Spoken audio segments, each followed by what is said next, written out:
Hello दोस्तों, तो एक बार फिर से स्वागत है आपका हमारे चैनल एजुकेशन सर्कल विद कमल पर एक नई वीडियो के साथ। मार्कर की इंक खत्म होने के कारण आज मैं आपको ऑन पेपर में ही क्वेश्चन कराऊंगा।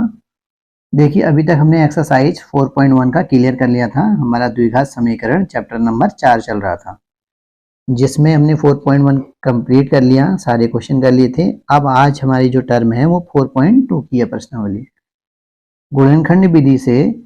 देखिए क्वेश्चन नंबर क्या बोल रहा है, गुणनखंड विधि। अगर आपको याद होगा तो गुणनखंड विधि हमने कहाँ की थी, चैप्टर नंबर 2 में भी की थी। चैप्टर नंबर 2 में हमने वहाँ गुणनखंड विधि सीखी थी।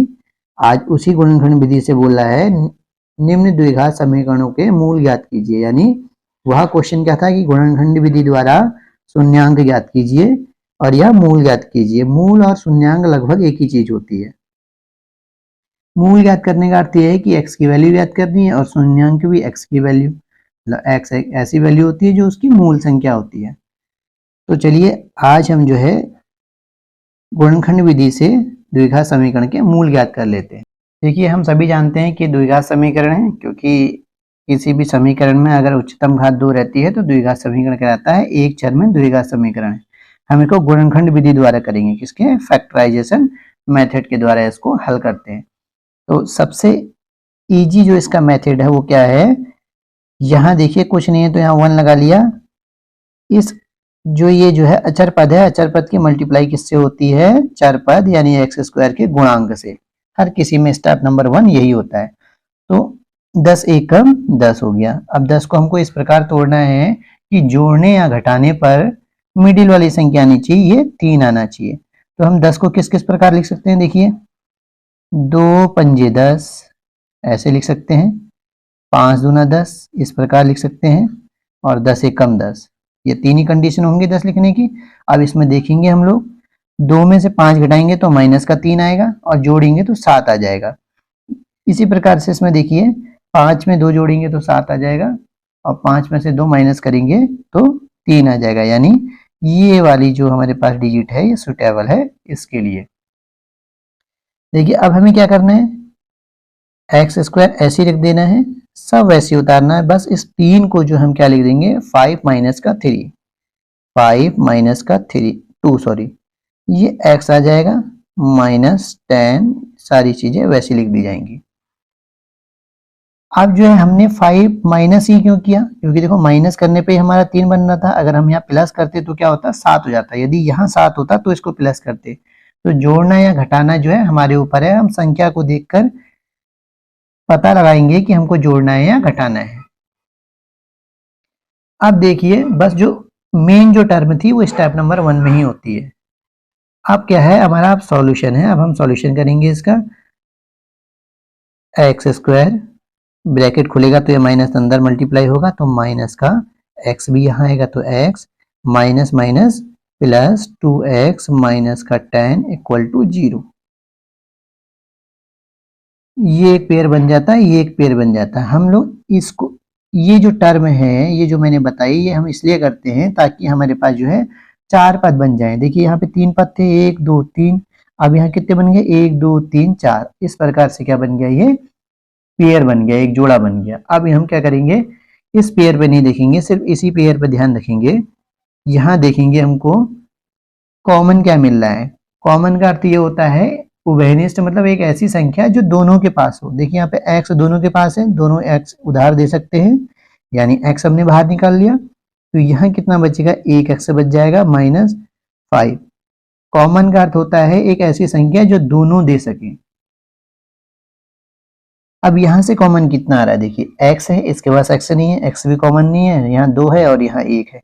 तो ऐसी स्थिति में जब कॉमन कुछ नहीं मिलता है तब क्या कर लेते हैं हम लोग, 1 रख लेते हैं। अब क्या आएगा, प्लस का 1। तो अंदर क्या बचेगा, सॉरी यहाँ 10 है तो 2 यहाँ क्या आ जाएगा, कॉमन आ जाएगा। तो यहाँ कितना बचेगा, x बचेगा माइनस 2 5 जा 10 हो जाएगा, 2 पंचे 10 बराबर 0। देखिए अब ये और ये आपका अगर क्वेश्चन सही होगा तो ये और ये दोनों सेम आएंगे, बिल्कुल सिमिलर। चिन्ह का भी यहाँ पे कोई फर्क नहीं होगा। तो इन दोनों में से एक उतार लेते हैं हम लोग, x माइनस का 5, और इसको बना लेंगे x प्लस का 2। ये वाला, ये x और ये x, ये जो संख्या होगी बराबर 0। अब एक बार इसके बराबर 0 मान लेंगे, x माइनस 5 बराबर 0। इसको छोड़ देंगे क्योंकि हमको जब इसका मान निकालना है तो। वैसे भी देखिए गुणा में है, ये इसको उधर ले जाएंगे तो बट्टे में, 0 के बट्टे में जाएगा तो 0 ही बन जाता है। तो x बराबर माइनस का 5 है, ये उधर जाएगा तो 0 प्लस का 5 और 0 प्लस का 5 क्या हो जाएगा, 5 हो जाएगा। तो ये एक मूल जो निकल गया, x की वैल्यू 5 निकल गई। अब यहाँ आप देखेंगे x प्लस 2 बराबर 0, एक बार इसके बराबर 0 ले लेंगे तो x बराबर ये प्लस का उधर जाके माइनस का 2 हो जाएगा। तो मूल के आगे हमारे पास x की जो वैल्यू है वो एक 5 आ गई और एक माइनस का 2 आ गई। इस प्रकार से गुणनखंड विधि जो है हमारी हो जाती है। इसमें एक टर्म जो एक स्टेप रहता है वही ज्यादा लॉजिकल, ज्यादा हमको समझने वाला होता है। ये यहाँ पे फर्स्ट स्टेप क्या है, इससे इसकी मल्टीप्लाई करते हैं, जितना आएगा उसको इस प्रकार तोड़ेंगे, जोड़ने घटाने पे मिडिल वाली संख्या बन जानी चाहिए। उसके बाद सारा सॉल्व करते हैं। इसी प्रकार से इसका दूसरा क्वेश्चन देखते हैं। सेकेंड नंबर क्वेश्चन ये है, इसमें भी गुणनखंड विधि द्वारा मूल ज्ञात करने हैं। तो गुणनखंड विधि मेनली क्या होती है, इस अचर पद की मल्टीप्लाई हम किससे कर देते हैं, एक्स स्क्वायर के गुणांक से कर देते हैं। तो 6 दूना 12, यानी 12 एक ऐसी संख्या है जिसको हमको तोड़ना है। तो 12 किस किस प्रकार लिख सकते हैं गुणा के रूप में, 2 संग 12, 3 चक्कू 12, या 4 तिया 12, या 12 एक कम 12, या 6 दूना 12, इसको उल्टा कर लेते हैं। तो इन रूपों में 12 को जो है गुणनखंड के रूप में, मतलब गुणा के रूप में लिखा जा सकता है। अब यहाँ देखिए कुछ नहीं है तो क्या है, 1 है, यानी इसके गुणांक में जो संख्या होती है जोड़ने या घटाने पे वो संख्या बननी चाहिए। क्योंकि हमको ये टेंशन तो लेनी ही नहीं है, 12 तो सभी में बनना है। देखिए क्योंकि हमने लिखी वही संख्या है जो 12 बन रही है, तो गुणनफल तो सबका 12 ही आ रहा है। तो ये टेंशन हटा देंगे कि 12 ही आना चाहिए, वो हटा दिया हमने। अब क्या आना चाहिए, 1 आना चाहिए जोड़ने घटाने में, इनमें से कोई सी भी संख्या में। अब क्या करेंगे, देखिए 12, 6 में से 2 घटाएंगे आप तो 4 बच जाएगा, यानी ये नहीं बचेगा, ये बनेगा नहीं। 6 में 2 जोड़ देंगे तो 7, 8 हो जाएगा। 4 में अगर 3 घटा देंगे, 3 में से 4 घटाएंगे माइनस का 1 आएगा। ऐसा कर सकते हैं कि 4 में से 3 को घटाएंगे तो 1 आ जाएगा, यानी ये वाला क्या है एप्लीकेबल होगा। ये भी एप्लीकेबल नहीं होगा, ये क्या हो जाएगा 11 और 13, ये क्या हो जाएगा 8 हो जाएगा जोड़ेंगे, अगर घटाएंगे तो 4 हो जाएगा।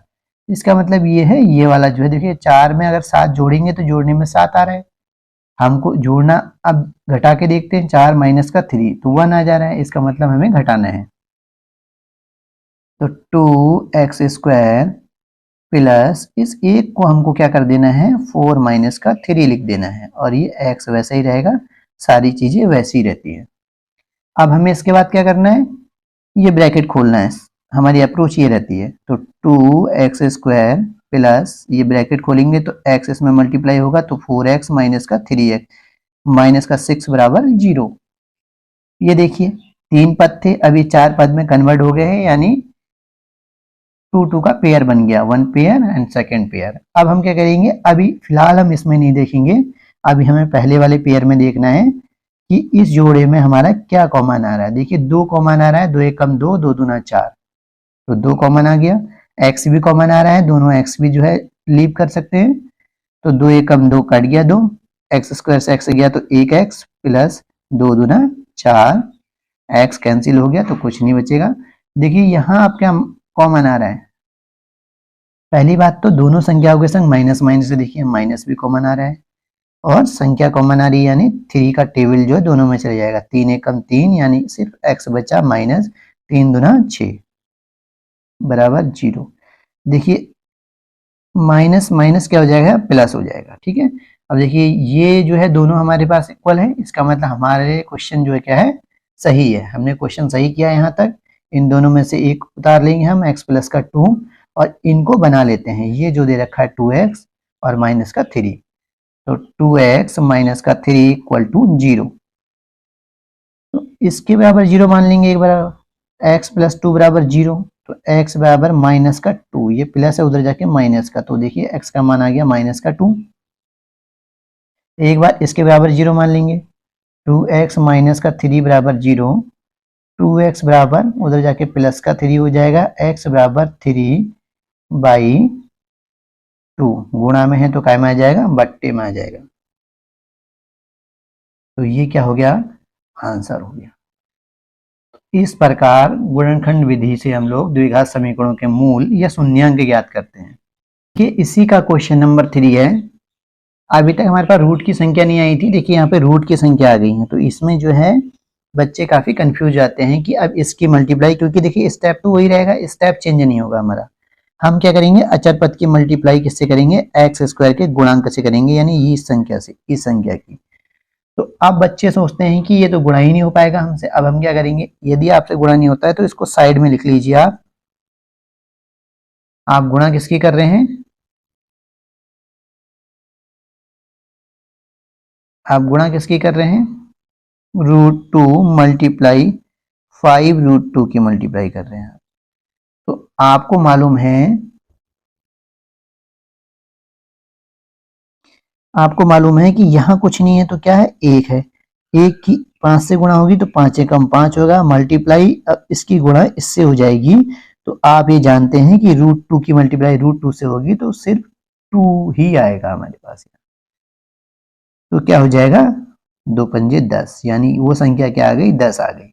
यानी कोई भी संख्या होती है, जैसे √11 मल्टीप्लाई √11 की मल्टीप्लाई करेंगे तो इसमें से एक संख्या आ जाती है, बस रूट से रूट कैंसिल हो जाता है। तो अभी हमारे पास वो संख्या क्या बनी, 10। यानी देखिए देखने में जो है बहुत ज्यादा टफ लग रहा था कि क्या आएगा, लेकिन 10 आया। अब 10 को हमको इस प्रकार तोड़ना है कि जोड़ने घटाने पे क्या हो जाए, मिडिल वाली संख्या आ जाए, ये वाली। तो देखिए 10 को किस किस प्रकार लिख सकते हैं, 2 पंजे 10,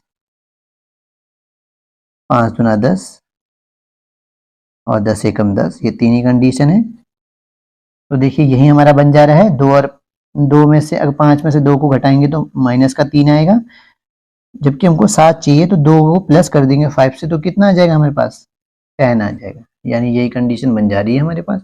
तो हम इसको बना लेंगे, √2x² प्लस 7 को हम लोग यहाँ क्या लिखेंगे, 2 प्लस का 5x प्लस 5√2 इक्वल टू 0। अब इसको क्या कर लेंगे, खोल लेंगे। देखिए हमारे अप्रोच ब्रैकेट को हटाना रहता है, तो इससे इसकी मल्टीप्लाई होगी तो प्लस का 2x और प्लस का 5x प्लस 5√2 इक्वल टू 0। अब देखिए यहाँ से क्या कॉमन आ जाएगा, ये देखिए बन गए हैं। यहाँ से 2 अगर हम कॉमन ले लेंगे और x कॉमन आ जाएगा, और यहाँ से हमारा क्या 5 कॉमन आ जाएगा x, यानी हमारा क्वेश्चन बन जा रहा है। ये देखिए एक पेयर, दूसरा पेयर। यहाँ से क्या कि हम इसमें क्या कर सकते हैं, √2x² है प्लस ये 2 को हम क्या लिख सकते हैं, √2 मल्टीप्लाई √2 लिख सकते हैं। इसमें कोई परेशानी नहीं है हमें, क्यों, क्योंकि √2 से मल्टीप्लाई होगी तो सिर्फ 2 ही बचेगा, प्लस इसको ऐसे ही रहने दीजिए। ये हमने क्यों किया मैं भी बताता हूँ आपको, क्योंकि देखिए यहाँ 5 5 दोनों में है तो यहाँ से कॉमन निकल जाएगा तो x प्लस √2 बचेगा, इसीलिए यहाँ पर भी हमको सिर्फ x रखना है, तो √2 कॉमन लेना पड़ेगा।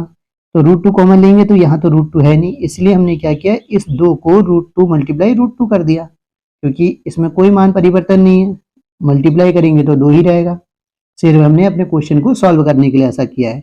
√2 हम लोग √2 और x देखिए कॉमन आ रहा है, √2 कॉमन आ गया, x² में से x गया तो एक x बचेगा, प्लस √2, एक √2 आ गया, x आ गया, तो सिर्फ यहाँ कितना कितना बचा, √2 प्लस, अब यहाँ पे देखिए क्या कॉमन आ रहा है, 5 कॉमन आ रहा है, अंदर क्या बचा, x प्लस √2। देखिए हमको साथ साथ में ये ध्यान रखना पड़ता है कि अंदर वाली चीजें बराबर आए।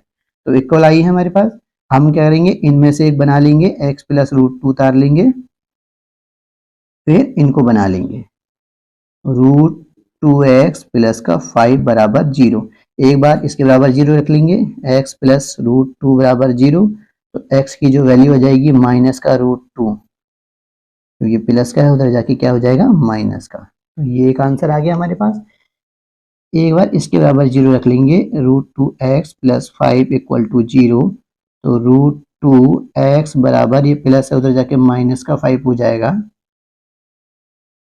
x इक्वल टू माइनस का 5 मल्टीप्लाई में यहाँ के काय में आ जाएगा, ये डिवाइड में आ जाएगा, तो क्या हो गया, माइनस का 5/√2। ये हमारे पास आंसर हो गया।